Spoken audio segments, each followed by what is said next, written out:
Halo guys, welcome back nice people. Ketemu lagi dengan saya Diki Satria. Kali ini saya akan membagikan tata cara pencahayaan dalam pengambilan video. Jadi langsung aja kalian tonton video ini sampai selesai.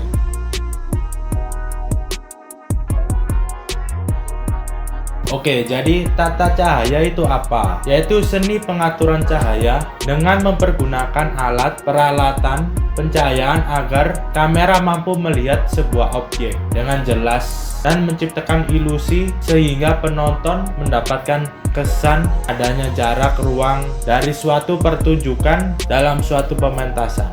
Nah, di sini jenis tata pencahayaan terbagi menjadi 4. Yang pertama ada front light, yaitu cahaya depan.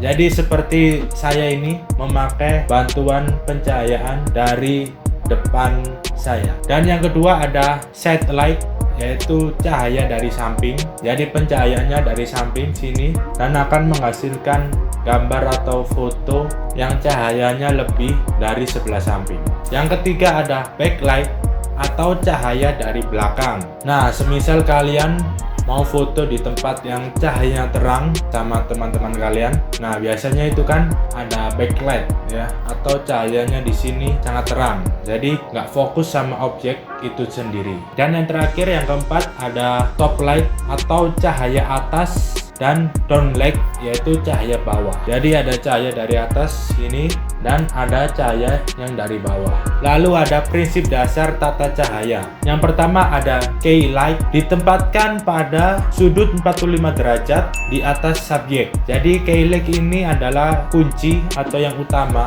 dari pencahayaan.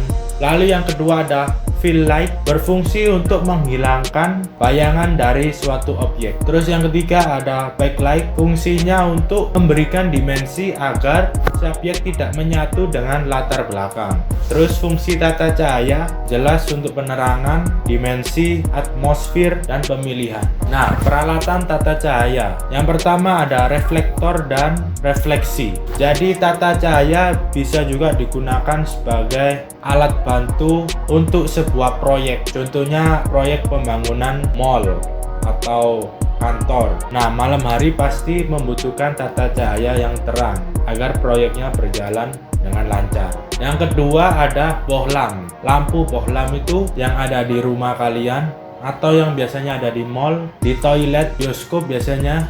Nah, itu kan ada macam-macam bohlam. Warnanya ada putih, kuning, atau agak sedikit redup gitu kan. Lalu ada karakter pencahayaan, terbagi menjadi 2. Yang pertama ada hard light dan yang kedua ada soft light. Jadi yang hard light adalah perbandingan intensitas antara cahaya yang keras dan cahaya yang lemah cukup tinggi. Hal ini memberikan dampak pada bagian bayangan akan terlihat sangat jelas, sehingga menimbulkan efek kontras yang tinggi. Dan kalau soft light, yaitu yang agak lembut, sumber cahaya yang jauh ke permukaan subjek dibuat dengan perbandingan antara cahaya yang keras dan cahaya yang lemah cukup rendah, kebalikan dari yang hard light. Karena perbandingan yang sangat kecil ini, cahaya menjadi rata sehingga bayangan akan terlihat lebih halus atau mungkin tidak ada sama sekali. Nah, ada metode teknis pencahayaan. Di sini ada 3 metode. Yang pertama ada direct light, yaitu sebuah metode dalam menerapkan jatuhnya sumber cahaya secara langsung diarahkan ke permukaan subjek. Dari penerapan seperti ini akan terlihat jelas arah atau sumber datangnya cahaya.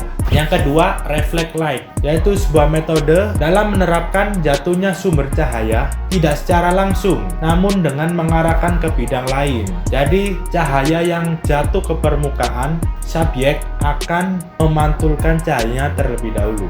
Jadi jika cahayanya datang tidak akan jelas arah datangannya karena memantul terlebih dahulu. Dan yang terakhir ada diffuse light, yaitu cahaya baur terjadi ketika sinar matahari tertutup awan, berkabut atau karena debu. Dengan kata lain, pencahayaan ini adalah percampuran antara cahaya matahari dengan elemen alam. Jadi yang menghasilkan cahaya yang lembut dan tidak terlalu kasar. Jadi seperti mendung gitu, cukup bagus untuk pembuatan video atau foto. Dan yang terakhir ada metode pemanfaatan cahaya. Ada 4 metode pemanfaatan cahaya. Yang pertama, available light, yaitu cahaya yang sudah ada di lokasi dengan kondisi permanen dan dimanfaatkan untuk pengambilan gambar.